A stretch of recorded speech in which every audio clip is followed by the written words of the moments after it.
மதிமுகம் செய்திகள்.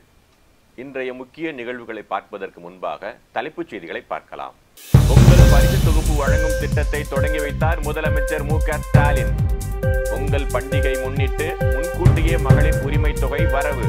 போக்குவரத்து தொழிலாளர்களின் வேலைநிறுத்த போராட்டம் தற்காலிக வாபஸ். 19ஆம் தேதி மீண்டும் முத்தரப்பு பேச்சுவார்த்தை நடைபெறும் என அமைச்சர் சிவசங்கர் தகவல். காங்கிரஸ் நடைபயணத்திற்கு மணிப்பூர் அரசு அனுமதி மறுப்பு. பாதுகாப்பு காரணங்களுக்காக அனுமதி மறுக்கப்பட்டுள்ளதாக அம்மாநில அரசு விளக்கம். அயோத்தி ராமர் கோவில் கும்பாபிஷேக விழா அழைப்பை நிராகரித்த காங்கிரஸ் தலைவர்கள். தேர்தல் ஆதாயத்திற்காக பாஜக RSS பயன்படுத்திக் கொள்வதாக குற்றச்சாட்டு. குஜராத் உலக வர்த்தக மாநாட்டை தொடங்கி வைத்தார் பிரதமர் மோடி. 20க்கும் மேற்பட்ட நாடுகளைச் சேர்ந்த 1000க்கும் அதிகமான நிறுவனங்கள் பங்கேற்பு. விரிவான செய்திகள். பொங்கல் பரிசு தொகுப்பு வழங்கும் நிகழ்வை தொடங்கி வைத்த முதலமைச்சர் மு.க.ஸ்டாலின் சமத்துவம் மற்றும் சகோதரத்துவம் எங்கும் நிறைக்கட்டும் என வாழ்த்து தெரிவித்துள்ளார். பொங்கல் பண்டிகையை ஒட்டி குடும்ப அட்டைதாரர்களுக்கு பச்சரிசி, சர்க்கரை, முழு கரும்பு அடங்கிய தொகுப்புடன் 1000 ரொக்கப்பரிசு வழங்கப்படும் என்று முதலமைச்சர் மு.க.ஸ்டாலின் அறிவித்திருந்தார். அதில் ஒன்றிய, மாநில அரசு ஊழியர்கள், வருமான வரி செலுத்துவோர், பொதுத்துறை நிறுவனங்களில் பணிபுரிவோர், சர்க்கரை அட்டைதாரர்கள், பொருளில்லா அட்டைதாரர்கள் தவிர்த்து ஏனைய குடும்ப அட்டைதாரர்கள் அனைவருக்கும் 1000 ரூபாய் ரொக்கமாக வழங்கப்படும் என்று அறிவித்திருந்தார். இதையடுத்து அனைத்து குடும்ப அட்டைதாரர்களுக்கும் பொங்கல் பரிசாக 1000 வழங்க வேண்டும் என பலரும் வலியுறுத்தி வந்த நிலையில் பொதுமக்களின் கோரிக்கையை ஏற்று நிபந்தனையின்றி அனைத்து குடும்ப அட்டைதாரர்களுக்கும் பொங்கல் பரிசாக 1000 வழங்கப்படும் என முதலமைச்சர் அறிவித்துள்ளார். அதன்படி பொங்கல் பரிசாக 1 கிலோ பச்சரிசி, 1 கிலோ சர்க்கரை, முழு கரும்பு, இலவச வேட்டி, சேலை மற்றும் 1000 ரூபாய் ரொக்கப்பணம் ஆகியவற்றை சென்னை ஆழ்வார்பேட்டையில் உள்ள நியாய விலை கடையில் முதலமைச்சர் மு.க.ஸ்டாலின் தொடங்கி வைத்தார். அதைத் தொடர்ந்து மற்ற மாவட்டங்களில் அமைச்சர்கள், MP, MLAக்கள் உள்ளிட்ட மக்கள் பிரதிநிதிகள், அதிகாரிகள் பொங்கல் பரிசு தொகுப்பு வழங்கும் நிகழ்வை தொடங்கி வைத்தனர். நேற்று முதல் வரும் 14ஆம் தேதி வரை அனைத்து அரிசி ரேஷன் அட்டைதாரர்களுக்கும் பெற்றுக்கொள்ளலாம் என்றும், டோக்கன்களை பெற தவறிய அரிசி குடும்ப அட்டைதாரர்கள் அவர்களின் நியாய விலை கடைகளில் 1000 ரூபாயுடன் பொங்கல் பரிசு தொகுப்பை பெற்றுக்கொள்ளலாம் என தெரிவிக்கப்பட்டுள்ளது. அதேபோல் பொங்கல் பண்டிகையை முன்னிட்டு மகளிர் உரிமை தொகை 1000 ரூபாய் நேற்று முதலே மகளிர் வங்கி கணக்கில் வரவு வைக்கப்பட்டது. இது தொடர்பாக முதலமைச்சர் வெளியிட்டுள்ள X பதிவில், சமத்துவமும் சகோதரத்துவமும் நம் உள்ளங்களிலும் இல்லங்களிலும் பெருகி எங்கும் மகிழ்ச்சியை நிறைக்கட்டும் என குறிப்பிட்டுள்ளார். ஊதிய உயர்வு, பழைய ஓய்வூதிய திட்டம் உள்ளிட்ட 6 அம்ச கோரிக்கைகளை வலியுறுத்தி போராட்டத்தில் ஈடுபட்ட போக்குவரத்து தொழிற்சங்கத்தினர் போராட்டம் தற்காலிகமாக வாபஸ் பெறப்படுவதாக அறிவித்துள்ளனர். காலி பணியிடங்களை நிரப்ப வேண்டும், பழைய ஓய்வூதிய திட்டம், 15வது ஊதிய ஒப்பந்தத்தை இறுதி செய்ய வேண்டும், போக்குவரத்து தொழிலாளர்களுக்கான ஊதிய ஒப்பந்த பேச்சுவார்த்தை தொடங்க வேண்டும் உள்ளிட்ட 6 அம்ச கோரிக்கைகளை வலியுறுத்தி வேலைநிறுத்த போராட்டத்தில் ஈடுபட போவதாக போக்குவரத்து தொழிலாளர்கள் சங்கங்கள் அறிவித்தனர்.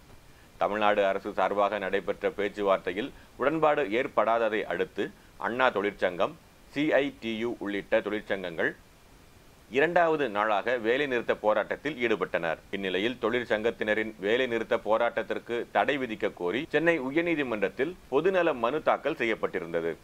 டிசம்பர் 19ஆம் தேதி வேலைநிறுத்த நோட்டீஸ் வழங்கப்பட்டும் எந்த நடவடிக்கையும் எடுக்கப்படவில்லை என தொழிற்சங்கங்கள் தரப்பில் வாதம் முன்வைக்கப்பட்டது. இதையடுத்து வேலைநிறுத்த போராட்டத்தால் நகர்ப்புற மக்கள் பாதிக்கப்படவில்லை என்றாலும் கிராமங்களுக்கு செல்லும் மக்கள் பாதிக்கப்பட்டுள்ளனர் என்றும், போராட்டம் நடத்த உரிமை இல்லை என கூறவில்லை, பண்டிகை நேரத்தில் போராட்டம் நடத்துவது முறையற்றது என நீதிபதிகள் தெரிவித்தனர். பண்டிகை காலத்தில் போராட்டம் நடத்துவது மக்களை பிணை கைதிகளாக வைத்து போராடுவது போல உள்ளது என்றும் சென்னை உயர்நீதிமன்றம் கருத்து தெரிவித்துள்ளது. பணிக்கு திரும்பும் தொழிலாளர்கள் மீது ஒழுங்கு நடவடிக்கை எதுவும் எடுக்கப்படக்கூடாது என்றும், இன்று முதல் பணிக்கு வரும் தொழிலாளர்களுக்கு முழுமையாக பணிகளை ஒதுக்க வேண்டும் என்றும் உயர்நீதிமன்றம் அரசுக்கு வலியுறுத்தியுள்ளது.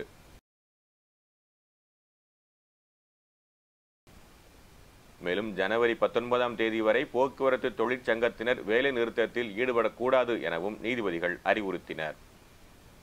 சென்னை உயர்நீதிமன்ற அறிவுறுத்தலை அடுத்து வேலை நிறுத்தத்தை கைவிடுவதாக போக்குவரத்து தொழிற்சங்கங்கள் தெரிவித்துள்ள நிலையில் இன்று உடனடியாக பணிக்கு திரும்புவதாகவும் தொழிற்சங்கங்கள் தரப்பில் உயர்நீதிமன்றத்தில் தெரிவிக்கப்பட்டுள்ளது. நிலுவைத் தொகை முழுமையாக வழங்கப்படாவிட்டால் மீண்டும் வேலைநிறுத்தம் தொடரும் என்று தொழிற்சங்கத்தினரும் நீதிமன்ற உத்தரவை முழுமையாக படித்துவிட்டு முதல்வரின் ஆலோசனையை பெற்று ஜனவரி 19ஆம் தேதி பேச்சுவார்த்தை நடைபெறும் என்றும் போக்குவரத்து துறை அமைச்சர் சிவசங்கர் தெரிவித்துள்ளார். ராமர் கோவில் குடமுழுக்கு விழாவுக்கான அழைப்பை காங்கிரஸ் மூத்த தலைவர்கள் சோனியா காந்தி, மல்லிகார்ஜுன கார்கே நிராகரித்துள்ளனர். உத்தரப்பிரதேச மாநிலம் அயோத்தியில் பிரம்மாண்டமாக கட்டப்படும் ராமர் கோவிலின் கும்பாபிஷேகம் வரும் 22ஆம் தேதி நடைபெற உள்ளது. இதில் பிரதமர் மோடி, அமைச்சர்கள், மாநில முதலமைச்சர்கள், அரசியல் பிரமுகர்கள் என ஏராளமானோர் பங்கேற்க உள்ளனர். ராமர் கோவில் கும்பாபிஷேக விழாவில் பங்கேற்குமாறு நாட்டின் முக்கிய பிரமுகர்கள், அரசியல் தலைவர்களுக்கு அழைப்பு விடுக்கப்பட்டு வருகிறது. காங்கிரஸ் தலைவர் மல்லிகார்ஜுன கார்கே, முன்னாள் தலைவர் சோனியா காந்தி ஆகியோருக்கு அழைப்புதல் வழங்கப்பட்டுள்ளது. இந்நிலையில் ராமர் கோவில் குடமுழுக்கு விழாவுக்கான அழைப்பை சோனியா காந்தி, மல்லிகார்ஜுன கார்கே உள்ளிட்ட காங்கிரஸ் மூத்த தலைவர்கள் நிராகரித்துள்ளனர். அயோத்தி ராமர் கோவில் என்பது பாஜக, RSS அமைப்பின் அரசியல் திட்டம் என்று காங்கிரஸ் செய்தி தொடர்பாளர் ஜெய்ராம் ரமேஷ் கண்டனம் தெரிவித்துள்ளார். ராகுல் காந்தியின் இந்திய நீதி பயணத்திற்கு அனுமதி மறுக்கப்பட்டுள்ளதாக மணிப்பூர் அரசு அறிவித்துள்ளது. காங்கிரஸ் மூத்த தலைவர் ராகுல் காந்தியின் இந்திய ஒற்றுமை நடை பயணத்திற்கு நாடு முழுவதும் பெரும் வரவேற்பு கிடைத்த நிலையில் இந்தியாவின் கிழக்கிலிருந்து மேற்கு வரை 2ஆம் கட்ட நடைபயணம் மேற்கொள்ளப்படும் என்று தெரிவிக்கப்பட்டிருந்தது. இந்த நிலையில் ராகுல் காந்தியின் 2ஆம் கட்ட பயணமான இந்திய நீதி பயணம் ஜனவரி 14ஆம் தேதி மணிப்பூரில் தொடங்கி மும்பையில் மார்ச் 20ஆம் தேதி முடிவடையும் என்று காங்கிரஸ் அறிவித்திருந்தது. மணிப்பூர், நாகாலாந்து, அஸ்ஸாம், மேகாலயா, மேற்கு வங்கம், பீகார், ஜார்க்கண்ட், ஒடிசா ஆகிய 14 மாநிலங்களில் உள்ள 85 மாவட்டங்கள் வழியாக இந்த பயணம் மேற்கொள்ளப்பட உள்ளதாக காங்கிரஸ் கட்சியின் பொதுச் செயலாளர் KC வேணுகோபால் தெரிவித்தார். இந்த நிலையில் மணிப்பூர் மாநிலம் இம்பாலில் MP ராகுல் காந்தியின் இந்திய ஒற்றுமை நீதி யாத்திரை தொடங்க அனுமதி மறுக்கப்பட்டுள்ளது. பாதுகாப்பு காரணங்களுக்காக அனுமதி மறுக்கப்பட்டுள்ளதாக மணிப்பூர் மாநில அரசு விளக்கமளித்துள்ளது. அடுத்த 25 ஆண்டுகளில் இந்தியாவை வளர்ந்த நாடாக மாற்ற இலக்கு நிர்ணயித்துள்ளதாக பிரதமர் மோடி தெரிவித்துள்ளார். குஜராத் தலைநகர் காந்தி நகரில் துடிப்பான குஜராத் உலக உச்சி மாநாட்டை பிரதமர் மோடி நேற்று தொடங்கி வைத்தார். 3 நாட்கள் நடைபெறும் மாநாட்டில் 34 கூட்டணி நாடுகளும் 16 அமைப்புகளும் பங்கேற்றுள்ளது. மாநாட்டில் கலந்து கொள்ள இந்தியா வந்த ஐக்கிய அரபு அமீரகம் முகமது பின் சையத் அல் நயான், திமோர் லெஸ்டே அதிபர் உள்ளிட்ட உலக தலைவர்களை பிரதமர் மோடி சந்தித்து புகைப்படம் எடுத்துக்கொண்டார். மேலும் முன்னணி உலகளாவிய நிறுவன தலைமை நிர்வாக அதிகாரிகளுடனும் பிரதமர் ஆலோசனை மேற்கொண்டார்.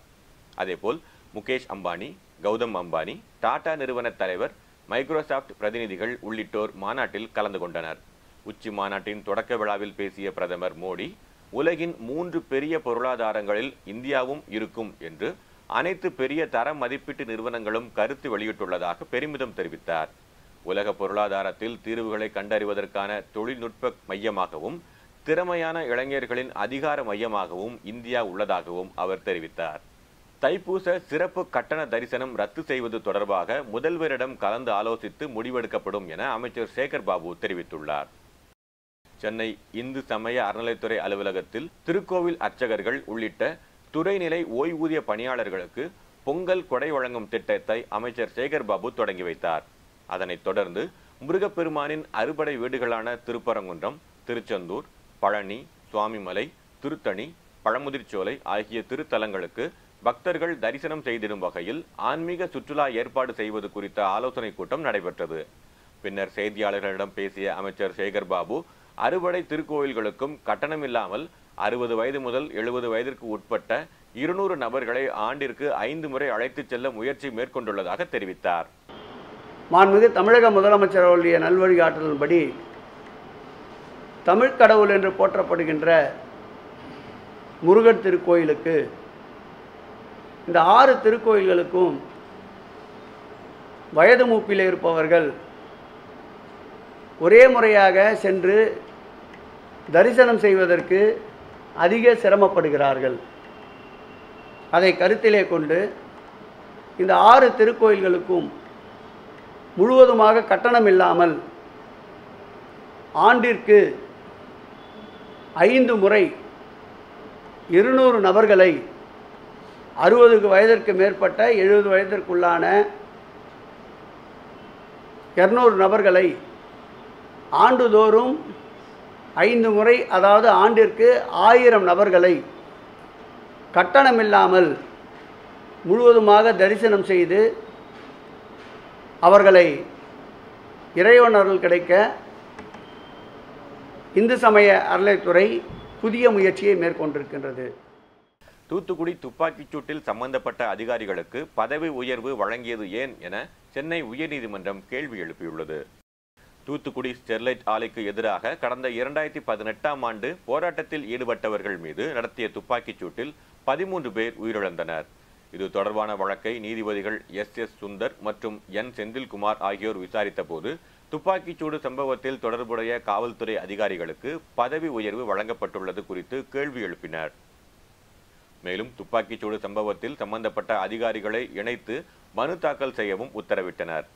அதேபோல் தூத்துக்குடி துப்பாக்கிச்சூடு சம்பவம் தொடர்பாக தாமாக முன்வந்து விசாரணைக்கு எடுத்த வழக்கை தேசிய மனித உரிமை ஆணையம் முடித்து வைத்ததை எதிர்த்து மனித உரிமை ஆர்வலர் ஹென்றி திபேன் தாக்கல் செய்த வழக்கு ஜனவரி 19ஆம் தேதிக்கு தள்ளி வைக்கப்பட்டுள்ளது. கொடநாடு கொலை கொள்ளை வழக்கில் முதல் குற்றவாளியாக சேர்க்கப்பட்டுள்ள சயானிடம் சிபிசிஐடி போலீசாரிடம் இன்று மீண்டும் விசாரணைக்கு ஆஜராக உள்ளார். கொலை கொள்ளை வழக்கு தொடர்பாக ஜெயலலிதாவின் கார் ஓட்டுநர் கனகராஜ், வாளையார் மனோஜ், சயான் உள்ளிட்ட 10 பேரை கோத்தகிரி காவல்துறை கைது செய்தனர். இந்த வழக்கை சிபிசிஐடி காவல்துறை விசாரணை நடத்தி வரும் நிலையில் உதகை மாவட்ட அமர்வு நீதிமன்றத்தில் வழக்கு நடைபெற்று வருகிறது. மேலும் இந்த வழக்கில் குற்றவாளிகளாக சேர்க்கப்பட்டுள்ள பிஜின் குட்டி, தீபு, ஜம்சீர் ஆகியோரிடம் இருந்து 8 செல்போன்கள், 4 சிம் கார்டுகள் பறிமுதல் செய்யப்பட்டு நீதிமன்றத்தில் ஒப்படைக்கப்பட்டன. செல்போன்கள், சிம் கார்டுகளில் இருந்து சேகரிக்கப்பட்ட தகவல்கள் 8000 பக்கங்கள் உதகை மாவட்ட குடும்ப நல நீதிமன்றத்தில் ஒப்படைக்கப்பட்டிருக்கிறது. இந்நிலையில் வழக்கில் குற்றம் சாட்டப்பட்டுள்ள சயான் இன்று விசாரணைக்காக கோவையில் உள்ள சிபிசிஐடி அலுவலகத்தில் ஆஜராக உள்ளார்.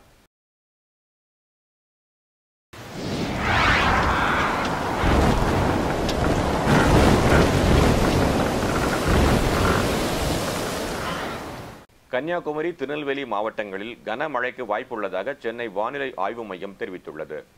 கேரள கடலோர பகுதிகளில் ஒரு வளிமண்டல கீழடுக்கு சுழற்சி நிலவுகிறது. அதேபோல் பூமத்திய ரேகையை ஒட்டிய இந்திய பெருங்கடலின் கிழக்கு பகுதிகளில் இலங்கைக்கு தெற்கே ஒரு வளிமண்டல கீழடுக்கு சுழற்சி நிலவுகிறது. இதன் காரணமாக தமிழகத்தில் ஓரிரு இடங்களிலும் புதுவை மற்றும் காரைக்கால் பகுதிகளிலும் இடி மின்னலுடன் கூடிய லேசானது முதல் மிதமான மழை பெய்யக்கூடும் என்றும், கன்னியாகுமரி மற்றும் திருநெல்வேலி மாவட்டங்களின் மலைப்பகுதிகளில் ஓரிரு இடங்களில் கனமழை பெய்யக்கூடும் எனவும் வானிலை மையம் தெரிவித்துள்ளது. சென்னையை பொறுத்தவரை அடுத்த 24 மணி நேரத்திற்கு வானம் ஓரளவு மேகமூட்டத்துடன் காணப்படும் என்றும், நகரின் ஒரு சில பகுதிகளில் லேசான மழை பெய்யக்கூடும் எனவும் வானிலை மையம் தெரிவித்துள்ளது. தமிழ்நாட்டின் கடலோர பகுதிகள், மன்னார் வளைகுடா, குமரிக்கடல் பகுதிகள் மற்றும் அதனை ஒட்டிய மாலத்தீவு பகுதிகள், இலங்கை கடலோர பகுதிகளை ஒட்டிய தென்மேற்கு வங்கக்கடல் பகுதிகள், தெற்கு கேரள கடலோர பகுதிகள் மற்றும் அதனை ஒட்டிய லட்சத்தீவு பகுதிகளில் சூறாவளி காற்று மணிக்கு 40 முதல் 45 கிலோமீட்டர் வேகத்திலும் இடையிடையே 55 கிலோமீட்டர் வேகத்திலும் வீசக்கூடும் என்பதால் மீனவர்கள் இப்பகுதிகளுக்கு செல்ல வேண்டாம் என அறிவுறுத்தப்பட்டுள்ளது. முரசொலி நிலம் தொடர்பாக தேசிய பட்டியலின ஆணையம் விசாரிக்க தடை கேட்டு முரசொலி அறக்கட்டளையின் நிர்வாக அறங்காவலர் RS பாரதி தொடர்ந்த வழக்கை தள்ளுபடி செய்து சென்னை உயர்நீதிமன்றம் உத்தரவிட்டுள்ளது. முரசொலி அலுவலகம் பஞ்சமி நிலத்தில் உள்ளதாக பாஜகவின் சீனிவாசன் 2019ஆம் ஆண்டு தொடுத்த புகாரை ஏற்று தேசிய பட்டியலின ஆணையம் நோட்டீஸ் அனுப்பியிருந்தது. இந்த நோட்டீஸை எதிர்த்து முரசொலி அறக்கட்டளை நிர்வாக அறங்காவலர் RS பாரதி சென்னை உயர்நீதிமன்றத்தில் மனு தாக்கல் செய்திருந்தார். இந்த வழக்கு விசாரணைக்கு வந்தபோது முரசொலி அறக்கட்டளை தரப்பில் பஞ்சமி நிலம் என்பதற்கான எந்த ஆதாரத்தையும் தாக்கல் செய்யாமல் புகார் அளிக்கப்பட்டதாக தெரிவிக்கப்பட்டது. சொத்தின் மீதான உரிமை யாருக்கு உள்ளது என தீர்மானிக்கும் வகையில் நீதிமன்றத்தின் பணியை ஆணையம் செய்யாது என தெரிவித்தது. இதையடுத்து சென்னை உயர்நீதிமன்றம் முரசொலி அலுவலகம் பட்டா நிலத்தில் உள்ளது என்பதற்கான வருவாய்த்துறை ஆவணங்களை தாக்கல் செய்ய தமிழக அரசுக்கு உத்தரவு பிறப்பித்தது. இந்நிலையில் முரசொலி அலுவலகம் பஞ்சமி நிலத்தில் அமைந்துள்ளதாக எழுந்த புகாரில் தேசிய SC/ST ஆணையம் அனுப்பிய பழைய நோட்டீஸை கணக்கில் எடுத்துக்கொள்ளக் கூடாது என்றும் புதிய நோட்டீஸ் அனுப்பி விசாரணை நடத்தலாம் என சென்னை உயர்நீதிமன்றம் தீர்ப்பு வழங்கியுள்ளது. மேலும் முரசொலி அறக்கட்டளையின் நிர்வாக அறங்காவலர் RS பாரதியின் வழக்கை தள்ளுபடி செய்து சென்னை உயர்நீதிமன்றம் உத்தரவிட்டுள்ளது. தமிழ்நாட்டின் பல்வேறு மாவட்டங்களில் பொங்கல் விழாவை முன்னிட்டு தமிழ்நாடு அரசு சார்பில் குடும்ப அட்டைதாரர்களுக்கு 1000 ரூபாயுடன் கூடிய பொங்கல் தொகுப்பு வழங்கும் நிகழ்ச்சி நடைபெற்று வருகிறது. சென்னையில் நேற்று தமிழ்நாடு முதலமைச்சர் குடும்ப அட்டைதாரர்களுக்கு 1000 ரூபாயுடன் கூடிய பொங்கல் தொகுப்பை வழங்கினார்.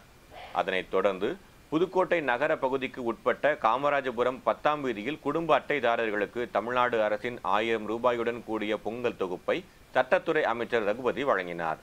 இதில் மாவட்ட ஆட்சியர் மெர்சி ரம்யா, புதுக்கோட்டை சட்டமன்ற உறுப்பினர் முத்துராஜா, திமுக வடக்கு மாவட்ட செயலாளர் செல்லப்பாண்டியன் உள்ளிட்டோர் பங்கேற்றனர். அதேபோல் ராணிப்பேட்டை மாவட்டம் மாவட்ட ஆட்சியர் வளர்மதி தலைமையில் நடைபெற்றது. இதில் கைத்தறி மற்றும் துணிநூல் துறை அமைச்சர் ஆர் காந்தி அவர்கள் கலந்து கொண்டு குடும்ப அட்டைதாரர்கள் மற்றும் இலங்கை தமிழர் மறுவாழ்வு முகாமில் குடும்ப அட்டைதாரர்களுக்கும் அரிசி, சர்க்கரை, கரும்பு 1000 ரூபாய் வழங்கி சிறப்புரை ஆற்றினார். இதனைத் தொடர்ந்து நாமக்கல் மாவட்டத்தில் வனத்துறை அமைச்சர் மா மதிவேந்தன், மாவட்ட ஆட்சியர் உமா ஆகியோர் தலைமையில் குடும்ப அட்டைதாரர்களுக்கு பொங்கல் பரிசு தொகுப்பு மற்றும் 1000 ரூபாய் ரொக்கம், இலவச வேட்டி சேலைகள் ஆகியவற்றை வழங்கினர். மேலும் அரியலூர் மாவட்டம் வாலாஜா நகரம் ஊராட்சியில் கூட்டுறவு, உணவு மற்றும் நுகர்வோர் பாதுகாப்புத்துறையின் சார்பில் அனைத்து அரிசி குடும்ப அட்டைதாரர்களுக்கும் 1000 ரூபாய் ரொக்கத்துடன் பொங்கல் பரிசு வழங்கும் திட்டத்தினை மாவட்ட ஆட்சித்தலைவர் ஆனி மேரி ஸ்வர்ணா தொடங்கி வைத்தார். இதனை அடுத்து திருப்பத்தூர் மாவட்டம் ஜோலார்பேட்டை அடுத்த தாமோலேரிமுத்தூர் பகுதியில் உள்ள நியாய விலை கடையில் பொங்கல் பரிசு தொகுப்பு வழங்கும் விழா மாவட்ட ஆட்சியர் பாஸ்கர பாண்டியன் தலைமையில் நடைபெற்றது. சிறப்பு அழைப்பாளர்களாக ஜோலார்பேட்டை சட்டமன்ற உறுப்பினர் தேவராஜ், திருப்பத்தூர் சட்டமன்ற உறுப்பினர் நல்லதம்பி ஆகியோர் கலந்து கொண்டு அட்டைதாரர்களுக்கு பொங்கல் பரிசு தொகை 1000 ரூபாய் மற்றும் அரிசி, சர்க்கரை, கரும்பு, வேட்டி சேலை உள்ளிட்ட பொருட்கள் அடங்கிய தொகுப்பினை வழங்கினர். இதேபோல் தருமபுரி மாவட்டம் பாலஜங்கமான அருகில் உள்ள நியாய விலை கடையில் குடும்ப அட்டைதாரர்களுக்கு பொங்கல் தொகுப்பினை மாவட்ட ஆட்சியர் சாந்தி வழங்கி தொடங்கி வைத்தார். பல்வேறு மாவட்டங்களில் நடைபெற்ற தகவல்களை களத்தில் மதிமுகம் பகுதியில் பார்க்கலாம்.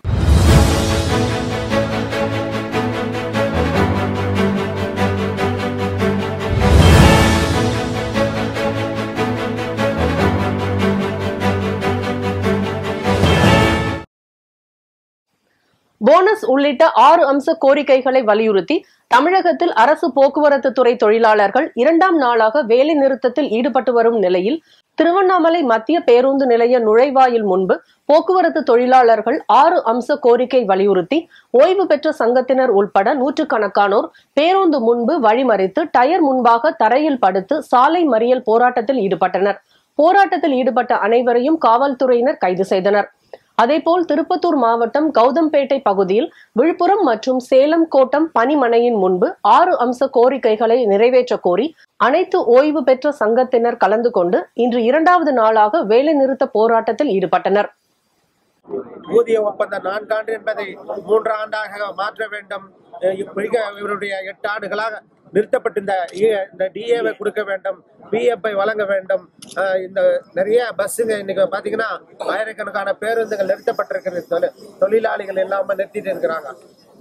அதுக்கெல்லாம் புதிய பேருந்து விட்டு இந்த போக்குவரத்து நல்ல முறையில லாப நோக்கத்தோடு, இப்ப மேற்கு வங்காளத்தெல்லாம் போனீங்கன்னா அங்க லாபத்துல இயங்குது.